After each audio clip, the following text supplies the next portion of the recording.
About a week ago, Blumhouse released a very freaky horror comedy movie, so let's check it out.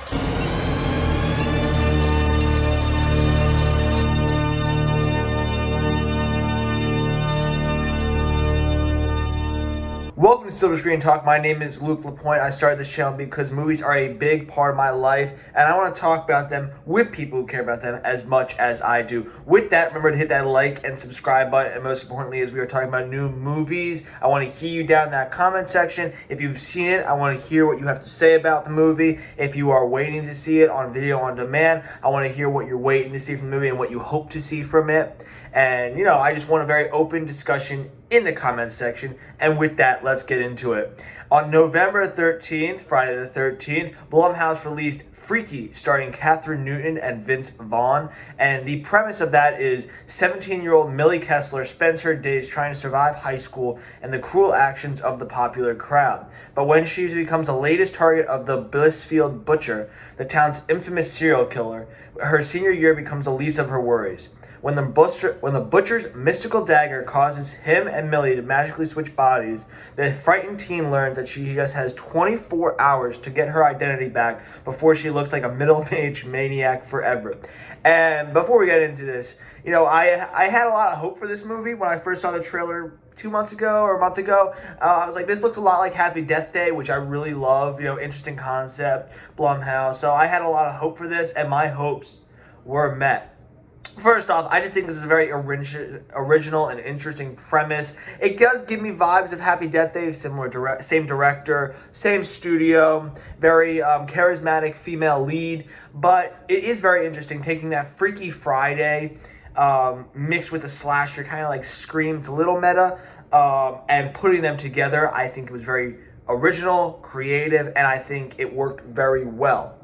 Nothing felt tired about it. In addition to that, I think there was a great blend of horror and comedy. It knew when to go a certain direction and when to go another, when to be funny and when to get serious and very brutal. I think that Blumhouse has found a very good niche with that. Like I said, with Happy Death Day, a lot of that starts with their leads, like in Happy Death Day, Jessica Roth, and I'm about to get into that with Freaky, but there were very funny moments, and there were also horror movie moments. And that's why I'm kind of thinking of it as similar to Scream in that slasher genre.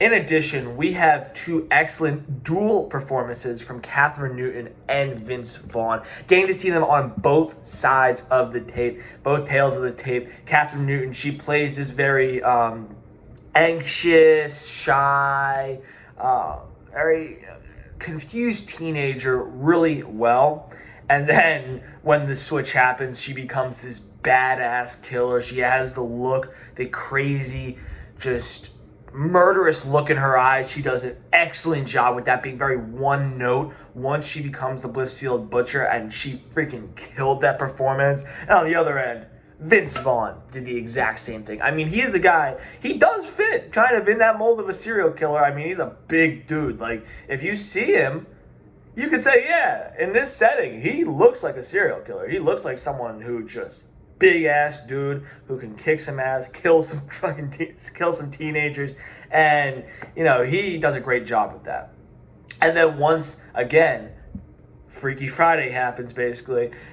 He does an excellent job channeling all the kind of emotions that Kathryn Newton was portraying and just the angst of that teenage girl. And he did a great job with having Kathryn Newton's character, a teenage girl, find her confidence within his body, which sounds a little weird, but it was very good. He played it up so well, and I think he was the perfect casting for this role when you want someone who can be absolutely badass and then someone who can, be funny but also emotional. He did a great job with that.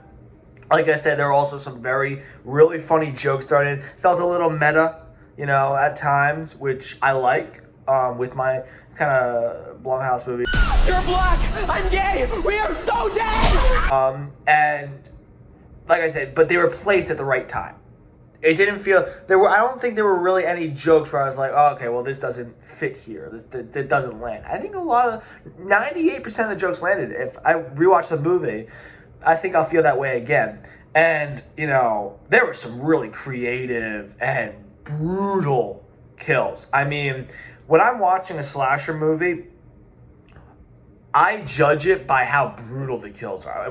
There were some kills in this movie where I'm just like, that is freaking brutal. So very good job with that. They were some gory kills, and I like that it took a step up from Happy Death Day. While I did love Happy Death Day, it was PG-13, so it had some, restrictions basically, so how creative and how gory the kills could be. This was rated R, and so it took a step up, and it just went for it, and every kill was more brutal than the last, and I thought it was really, really good, especially when Kathryn Newton was just killing a bunch of teenagers. That was pretty good. There were some things that I didn't like as much, but not as huge in my determination of this, movie. There were times where it's like, how far do you push it with the whole body swap concept, especially with Vince Vaughn playing a 17-year-old girl, and the kind of actions that Kathryn Newton would be doing, he's doing now, and you're like, certain scenes, one towards the end where you're like, this is pretty weird. It didn't bother me too much, but I'm just like, I did notice that they were trying to push the limits. Got a little weird at times, but didn't bother me that much. One of the things that did bother me, again, not just a little nitpick, was that felt like there were multiple endings. And what I mean by that is one thing would happen, you're like, all right, this is how the movie's going to end. And then they switch up again, and they switch up again. There was like 3 or 4 times. And while it is creative and it wasn't entirely bad, it gets a little annoying. It does. And I was like, okay, well, let's just end it here. There was one ending where basically, it had basically the same result happen from 2 endings. And you're just like, okay, let's just stick with one of them.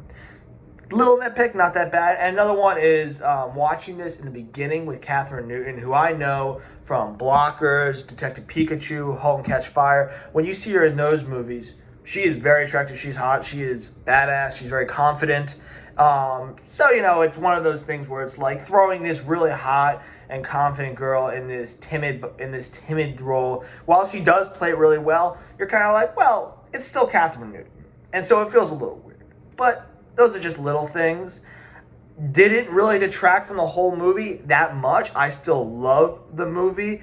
And before we get into my score, if you like this review and want to see other 2020 movie reviews from my channel, click up above and you will be taken to a playlist for that. And make sure to leave your thoughts down in the comments section. I want to hear if you've seen the movie, what you thought, and if you're waiting to see the movie, what you hope to see from it. And now getting into my score. Using my brain score, thinking as a critic, this is a great movie. It does what it needs to do. I would give it probably like an 82%. And as a heart score, thinking as a fan, I really, really enjoyed this movie.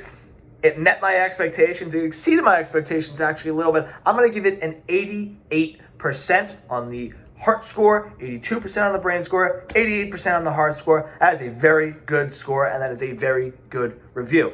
Thank you so much for tuning in. Make sure to like and subscribe. Make sure to leave your thoughts down in the comments section. Thank you for sticking with me. I've been very inactive the last few months. I'm back at college and just figuring out how to adapt to everything. My channel kind of fell back a little bit. I'm sorry about that. I'm going to be getting back to doing content. I have a plan. Thank you so much, and keep on loving movies as much as I do.